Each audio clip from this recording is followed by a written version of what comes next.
I'm Soledad O'Brien. Welcome to Matter of Fact. With the midterms less than 2 weeks away, efforts to get out the vote are being met with accusations of voter suppression.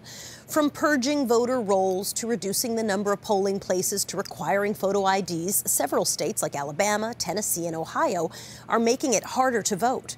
Georgia is at the center of the fight over tactics targeting minority voters. Democrat Stacey Abrams, who could become the first black female governor in America, is in a tight race against Republican Brian Kemp. Now, Kemp is also the Secretary of State, which means he oversees the election.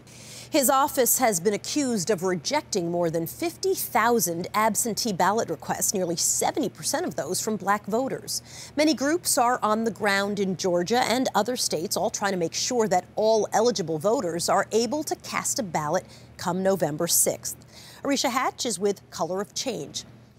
So nice to have you. I'm so excited to be here. Oh, thank you. I appreciate that. So let's talk about what motivates African Americans to come out to the polls. What would you say are the main things? Yeah, we've been hosting brunches with our members all across the country this year, tens of thousands of members, and they're talking about what are the challenges that impede their life. And we hear things about education, we hear about health care, we hear about having a fair wage, a living wage.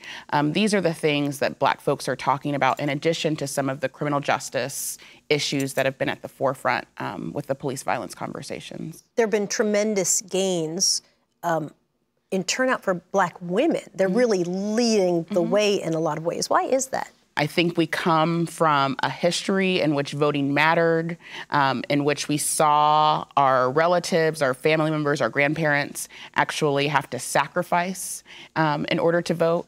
Let's talk about anger. The NAACP did a poll over the summer, and they found that 77% of blacks think that Trump's statements and policies will set race relations back.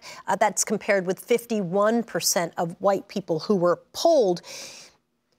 Can anger drive people to polls? Is it enough? I think occasionally anger is enough, but we've been really focused on black joy as a motivator.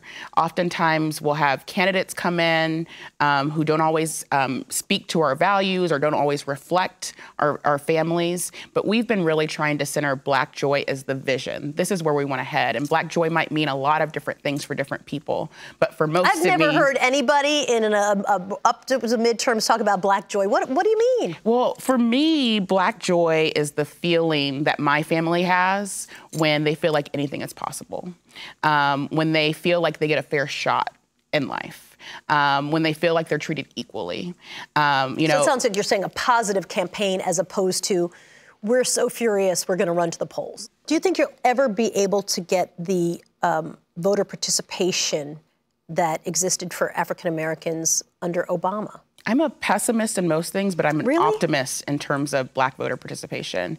And I want us to shift our mindset from thinking that black voter participation during Barack Obama's election was the high watermark. It is a new ceiling. But I believe it's possible, and we talk to voters all the time that were so disenchanted that they didn't vote for Barack Obama. Well, Colin Kaepernick, not voting for Barack Obama, but I mean his message about don't vote, he wasn't the only one who was sort of saying, like, listen, abstain altogether because the system is rigged, if you will.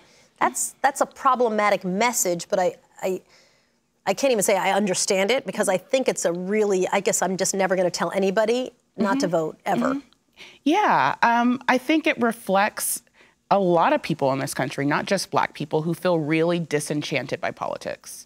I don't think it's the most responsible message. I actually do believe if, as black people, we can get 100% of the vote, if we can get all of the eligible voters to come out, then we can actually change the landscape. But we're trying to sort of change that conversation and say for black folks, like, this is not the time. Don't sit this one out. Don't sit this one out. Like, there's harm reduction that we have to do. Even if we can't get to the exact black joy vision that we see for the world, it can get worse.